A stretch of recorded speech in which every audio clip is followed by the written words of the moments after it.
everybody, it's Todd Stout. I'm with First Watch, and I am, in fact, an EMS nerd.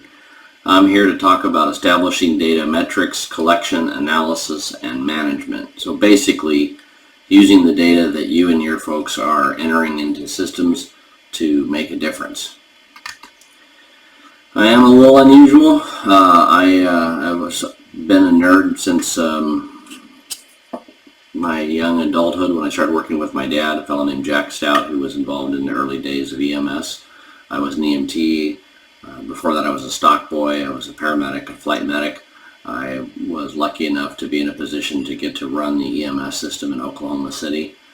I've worked with a ton of great people and know that almost everybody I've ever worked with in EMS is focused on doing the right things and making a difference. And using data, you can actually do that even better. I work for a company called First Watch, and what we do is we look at data from all around the country, and we work with hundreds of systems, integrate with hundreds of different data sources, computer-aided dispatch, ProQA, emergency medical dispatch, call-taking processes, electronic patient care records, some hospital systems, things like that. And over the years, we've been around since 1998, and over the years we have seen a lot of different reasons why people want to look at data. And I think it's important to think about what we were taught in the beginning in EMT school usually, as if you didn't document it, it didn't happen. So that's one of the main reasons. And then as you move further into leadership roles, you start to hear things like you can't manage what you don't monitor.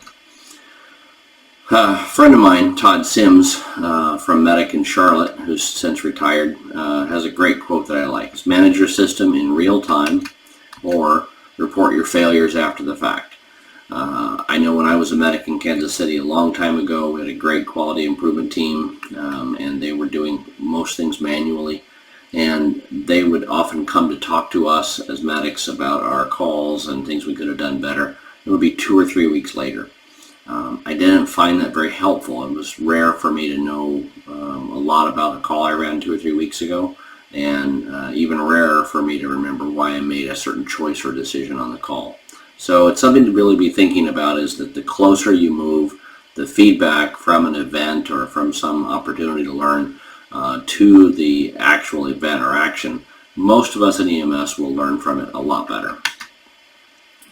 So why data?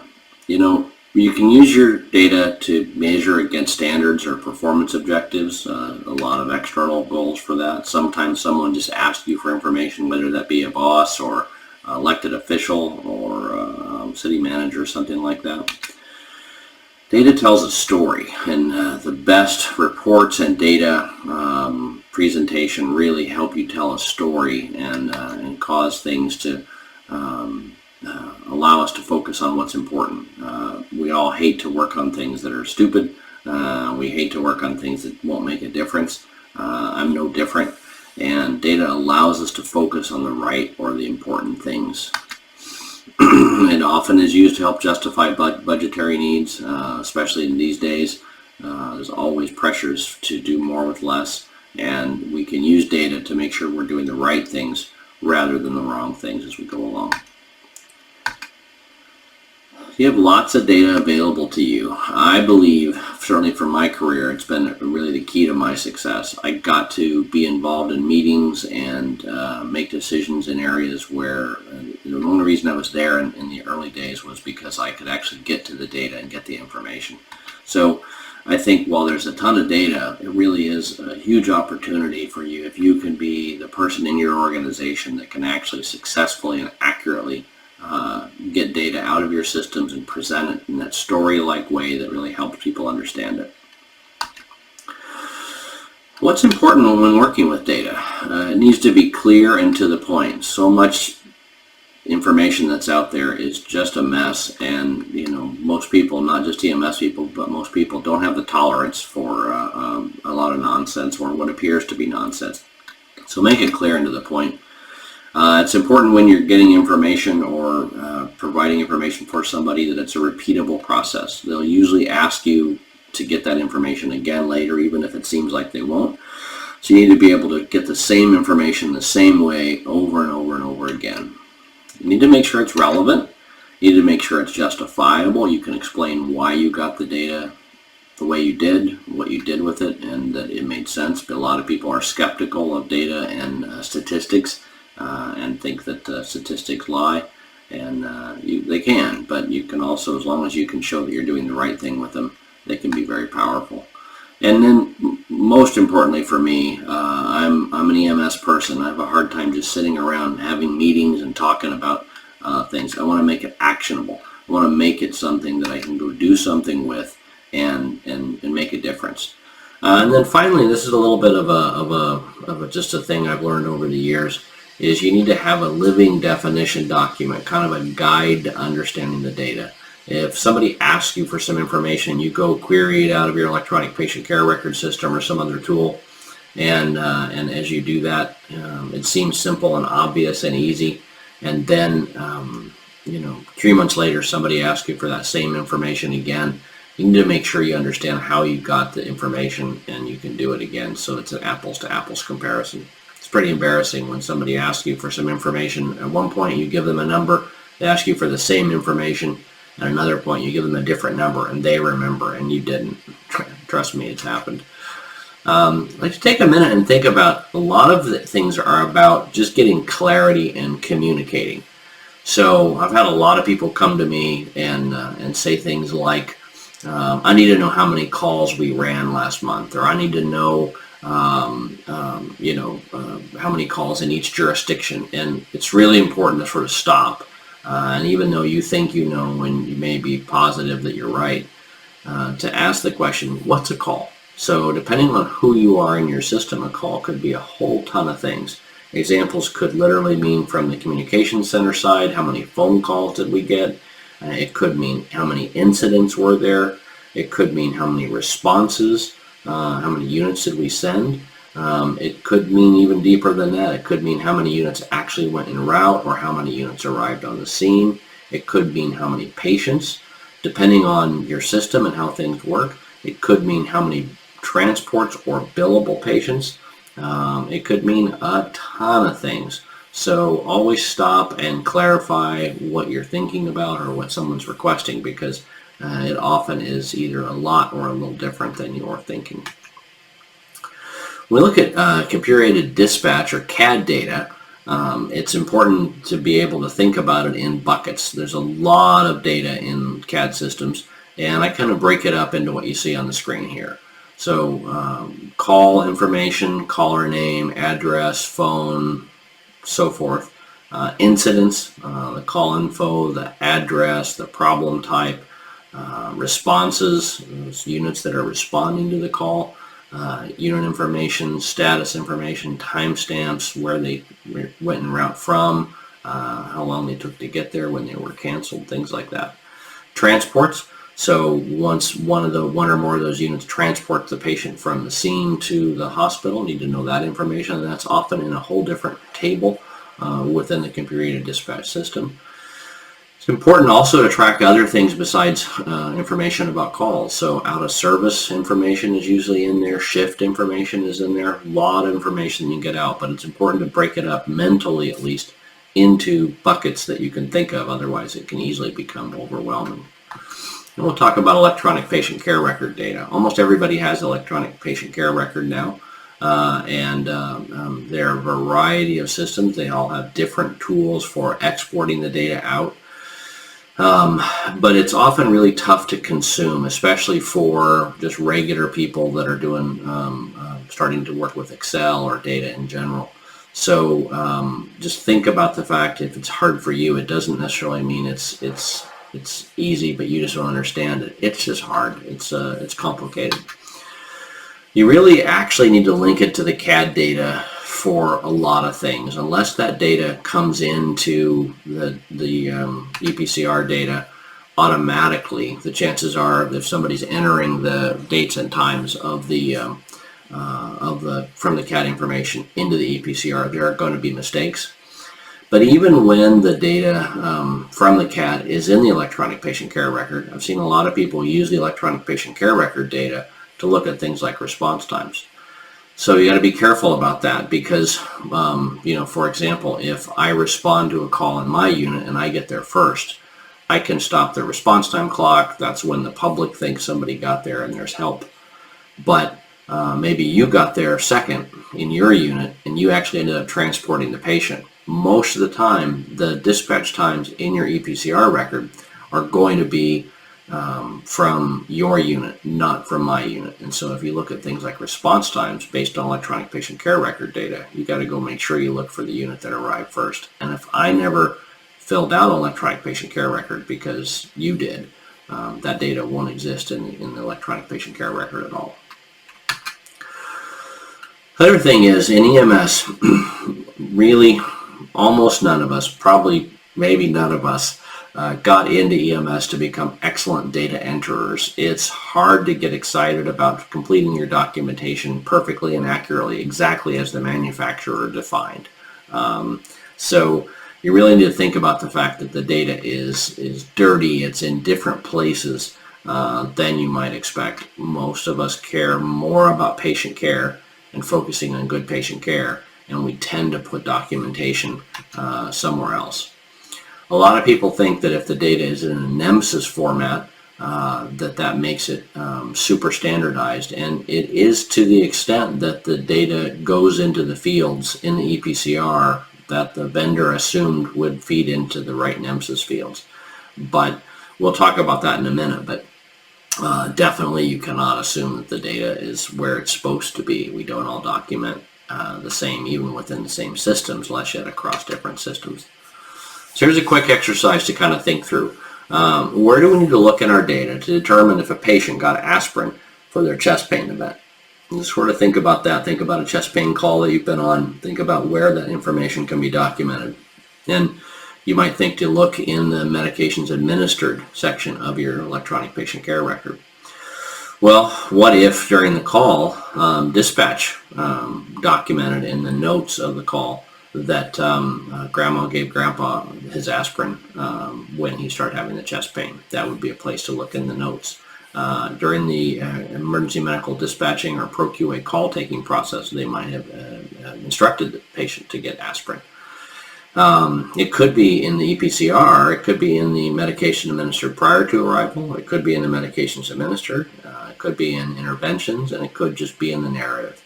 So you really need to look at all of those places in order to determine if that patient got aspirin. Same thing with nitroglycerin. You want to also look for contraindications. Should they have gotten aspirin in the first place? Are they on ED meds? Is their systolic blood pressure lower than your protocol? Is there some other contraindication for it? Because I can't just look to see if they got it or not, and that's bad if they didn't get it, because it may have been perfectly appropriate that they didn't get it. So looking all through the data is super important, and thinking about the big picture question is just as important. Now translate that out to Narcan. A lot of opioid overdoses in our world, even given the COVID situation and all of the other issues that affect us in Florida, particularly hurricanes and things like that. And you have to look for Narcan in a similar way, because it surely could have been administered by a parent or a family member or a friend before you arrived. I need to look in all those same places as I mentioned for Narcan, for aspirin.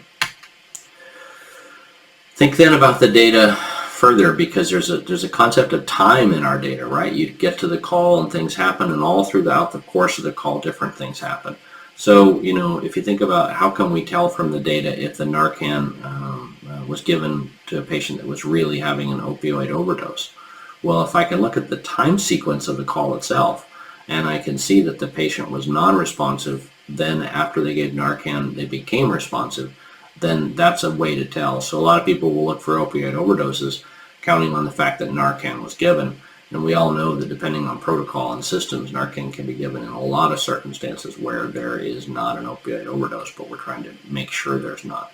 So you have to look and see, did it have an impact in the data? And that's another example of looking deeper in the data than a lot of people do. So I want to talk a little bit about using data to monitor and manage your system, and really looking at reporting in general and how to get data out and reports. The first thing I talk about is when I give these classes in person, I usually ask people to raise their hand. I want you to think for just a second. When you have looked at reports or information in the past, whether it's EMS data or not, think about if you're the kind of person who likes to see things in charts and it's visual and it's helpful for you to see them in things like this upper average interval chart or in the lower line chart with the days of the week. And usually when I do that, about 50% of the people in the room will raise their hands and they're more visually oriented and they would rather see data that way. Then when I ask people, would they rather see it in a table like the bottom right of the screen here? About the other 50% will typically raise their hands, and I'll ask them, I'll say, why? Why do you want to see it in a table? And a really common answer is that some people assume that if you're showing it in a chart, you're sort of hiding something, that there's some story you're trying to make up rather than tell. And so if you think about when you're preparing information for your end user, who that audience is, and if you're going to a city council or a county commission or something like that, chances are you've got both kinds of people that are the audience for your report. So I really recommend often showing the underlying data as well as the pretty pictures, which, by the way, I'm visual. I'd rather see the graphs, but I often then want to look deeper at the underlying information. And I find a lot of elected officials do too, because sometimes they come from accounting or business backgrounds, and or they're just used to looking at information. So think about the audience that you're building things for, and realize that some people want different things. So if you're thinking about producing data and making a report, usually people ask for a report, and then you're charged with going out and looking and figuring out how to get it. And the first question I ask you is to ask them, or think it for yourself, do you really need a report? Sometimes people just need a number, and I can't tell you how many times I have thought somebody needed a report. I've gone and done a lot of work to put a really pretty report together. I hand it over to them and I say, here you go, boss, here's that report. And they go to the bottom of the report and they look at it and they get the number and they go, great, 37, that's all I needed to know, thanks very much. And sometimes they even hand it back because they just needed to know it for themselves. So stop and ask the question, do you just need a total number of incidents? Do I just need a total number of times that we gave Narcan, or do I need an actual report? You can often just export the data out to Excel. You can do a lot in Excel with pivot tables and charts and slicers and just even the formulas. So if you just need a number, you can crank it out to Excel pretty fast once you know how to do it, and just get it, and you don't spend the time building the actual nice report that you can run again and again and again. One of the things that you hear a lot in working with data and just change in general and improvement in general is perfection is the enemy of the good. And you'll talk with people, they'll say garbage in, garbage out, or the data's so dirty I can't use it. And there's really a concept in accounting that applies here, which is the question is the information you need, do you need it to be exactly accurate, or what accountants call materially correct? So exactly accurate is what you think it is, down to the penny in accounting, down to the specific dose of Narcan given, exactly perfect. Or materially correct is a concept that it's close enough. It doesn't really matter if it's a lot, if it's within 5 or 6 doses of Narcan over the course of a year, whether we gave 3,212 or 3,217 doses of Narcan, doesn't really change the fact that you gave over 3,000 doses of Narcan in the year. So consider what you're using the data for and decide if it makes sense. If I'm trying to make improvement and make my system better, materially correct is almost always fine. If I'm trying to get into a court of law and think about it, it's got to be exactly accurate. So why that's so important is, remember me talking about the fact that our data is dirty. There are problems in data. There are problems with timestamps. There are problems in where the information is documented. And sometimes there are just technical glitches that cause a problem. And if you get stuck on the fact that the data has to be perfect in order to make improvement in your system, you end up in a spot where you can't get anything done. You just kind of pause in this, well, once the data's right, we're good. And what I always tell people, if you're counting on the call takers, dispatchers, and medics in your system to always do everything perfect and right and document it perfectly, we could all just go home and take a nap, because it's just never going to happen, and probably shouldn't. There are times when we're not able to get that data in the right way. The data just doesn't exist, or we have to make a choice. We're triaging our time. So rather than being stuck with that, you need to go through and think about what are the kinds of problems that can cause issues. If I'm looking at times or response times or shoot times or other things where there's measuring between two timestamps, sometimes you can have a negative value and you can't really arrive on the scene before the call comes in. So you know that that's a problem with the data. Sometimes there are missing data, missing timestamps, and there's nothing you can do about it. It was something that happened in the past. You can't go back and get that out, and you need to move past it in some way. Sometimes there are just ridiculously long times, like outliers, where you see that the call came in and was sitting literally, the next timestamp was literally that it came in, 8 hours later. And you know that's just not right. So to get to be materially correct, you can exclude those calls, but you have to be completely transparent when you do it. You can't hide that at all. You have to make clear that you're excluding some calls and the reasons why. Even if you're excluding a call that the response time was longer than 8 hours or longer than 24 hours, because you know that couldn't have happened. You don't want to be in a position where an elected official says to you, well, are there any calls that aren't in here? And your answer is, well, I took out the really long ones for this response time report. It's not going to sound good. It's not a good career move. So make sure you're super transparent about it. You have to eventually understand why the data is bad, and you should try to prevent or fix it going forward. Now, what I'll tell you is that it's got to be a small percentage of these calls. If that's what I said up there at the top, not hide the bad data. If it's a low percentage. If 50% of your data is bad, you can't really reasonably report on it. You could tell people 50% of it, this is only 50% of the data. But a lot of times our data only has a few percent of it that's not good. And so I can, as a leader, I can make a decision to use the data that I have and then go fix the rest of it going forward. When you're going to look at a report or build a report, what I'll tell you is think of what you need to know. Consider if you'll need it once or if you'll need it regularly. If you need it regularly, then you're going to want to spend some more time on it. If you need it once, like I said, just go crank it out. Design the output and get buy-in from whoever's going to need it.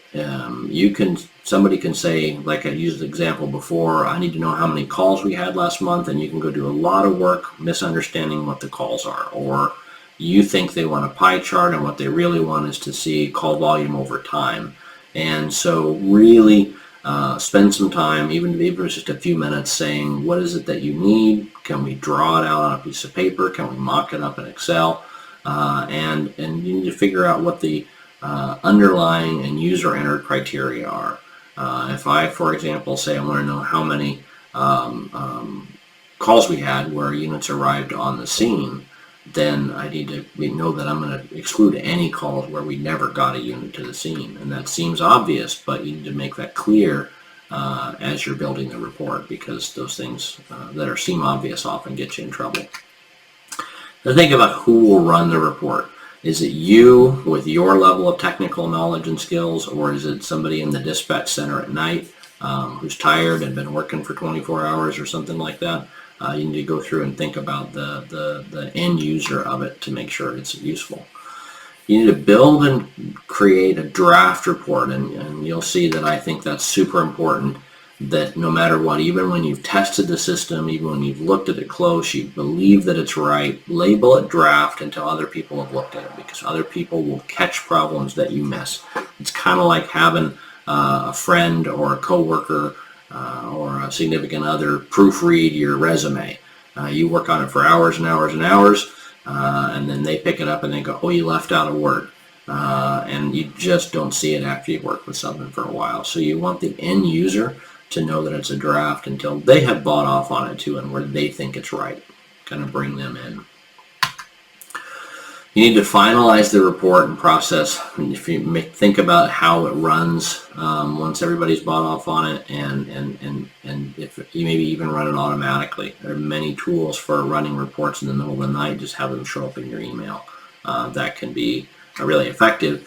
However, if you show up in your email and there's 100 reports to look at, that's not going to be very effective at all, because nobody has time to look at all of those.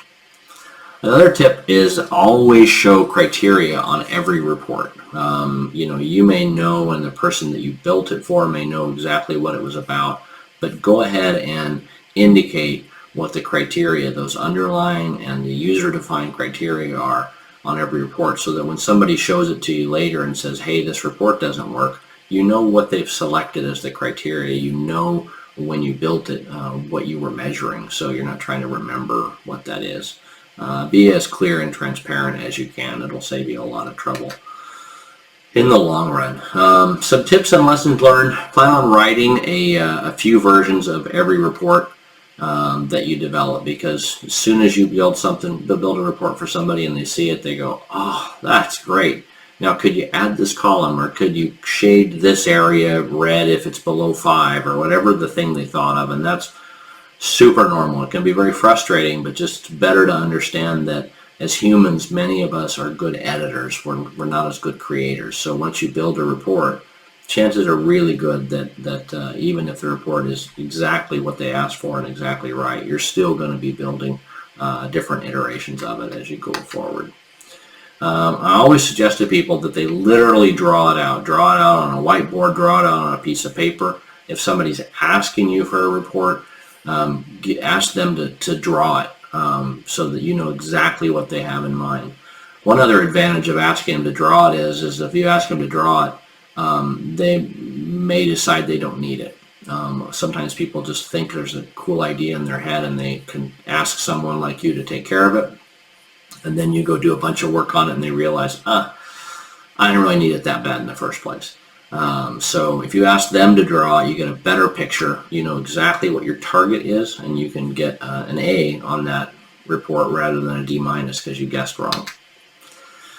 Another tip I have is to go ahead and verify and re-verify any queries or reports against a known good period of time. A lot of times people will build a report or something that looks at data, and they'll just run it. They've been asked maybe to run it against, from March to May. And they'll build a report and do that. Well, you don't know what the numbers for March and May really are. So when you have a report that you've built like that, I recommend that you have a known good period of time, like a month, where you know exactly how many calls you had, you know exactly how many responses you had, exactly how many patients you had. And then when you build a new report, go run it back against that same time frame. And then at least the things that you were counting on being accurate, that you know from a previous period of time, are accurate as you go through that. And occasionally need to update that time period so you know that this is a valid report. And when you present a bad or a report with errors, even labeled draft, people tend to not trust you as you go forward. It makes your job harder. So now you've got your report built and you're ready to start monitoring and managing your system. So you set up the reports and monitoring tools. You identify the problems you're going to address. Now hopefully you have identified those before you built the reports, but sometimes you build generic reports and then you start to go in and tweak and refine them. What you want to do is you want to look at baselines. So what's normal right now? You want to make sure that what you're measuring, if you're going to try to improve something, you know what you're improving from. So you evaluate those baselines for stability, increases or decreases in trends, or wide variability. Another speaker in this series is my friend Mike Tegman, who knows more about improvement and improving quality and systems than anybody that I know. And he's taught me a lot about looking at trends over time and the difference between variation and what can cause variation and how to make improvements. I encourage you to watch Mike's series, Mike's recording as well. Once you have a baseline, you kind of come up with a plan for what you're going to do, and then you monitor and evaluate it against the baseline as you do that. Mike would say that's a PDSA cycle, plan, do, study, act cycle, and that's how you can use the report to tell you if what you're doing is making a difference or not. Because if you're not doing something that's making a difference, don't do it. It doesn't make sense to keep doing something and expecting a different result.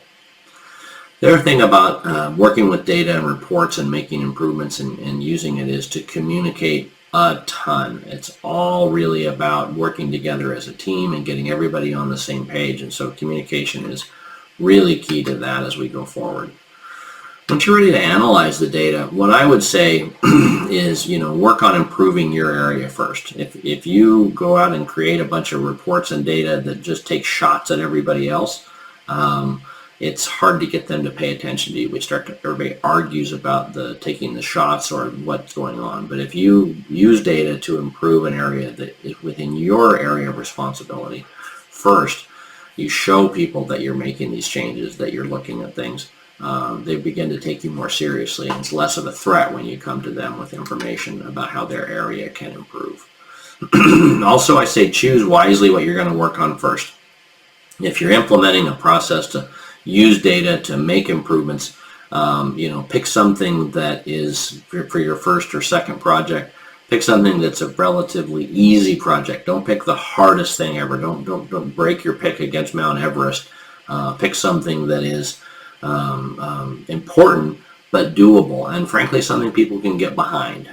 It's hard to get people excited about improving our documentation so we can improve billing.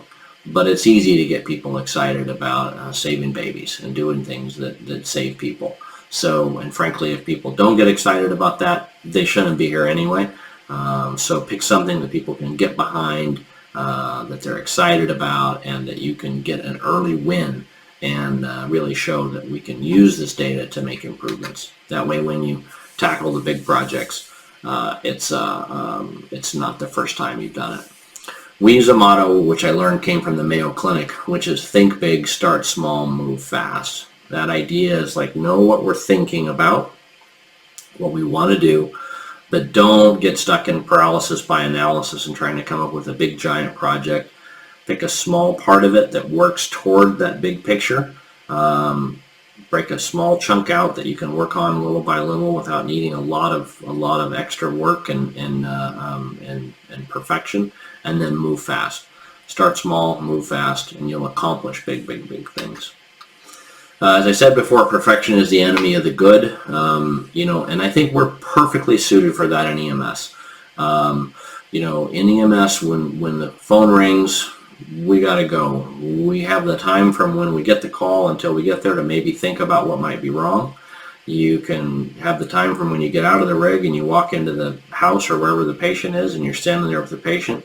And at that point, you've got about, 5 or 6 seconds before somebody is going to say, are you going to do something to help this patient? And then you got to get moving. And I think we're really geared for that in EMS. We're geared for taking the available information, doing what we can with it, constantly reevaluating, adapting and improvising to make things better, and then moving on and learning from it. So really, it's better to think a little bit while you can, move quickly, succeed fast, fail fast, learn fast, keep things moving, and you'll make a lot more improvement over time than trying to have one big, giant, perfect project. I strongly recommend that you check out the Institute for Healthcare Improvement, IHI, and learn about the PDSA cycle. There's a really great healthcare-oriented Harvard X online course. They do it every now and then. I've done it, I think, 2 or 3 times so far. At First Watch, we always add an EMS component onto the end of that. Our own Mike Tegman is part of the development of that course and helps teach it. But we do an EMS add-on for it to really translate the concept they talk about in it into EMS, because a lot of us really need to feel it kind of in our own language as we go. I really want to thank you for your time. Hopefully this has made a lot of sense. If it's like many things in my world, not all of it has, and I encourage you to reach out to me. My cell phone is there on the slide. It's 858-395-1728. The other number, the 760 number, is my office number. But just call my cell phone or text me. That's great. Or you can shoot me an email to tstout@firstwatch.net. I hope you find this helpful. I hope you stay safe, and appreciate all you do for your patients and for your team members and your family. Thank you.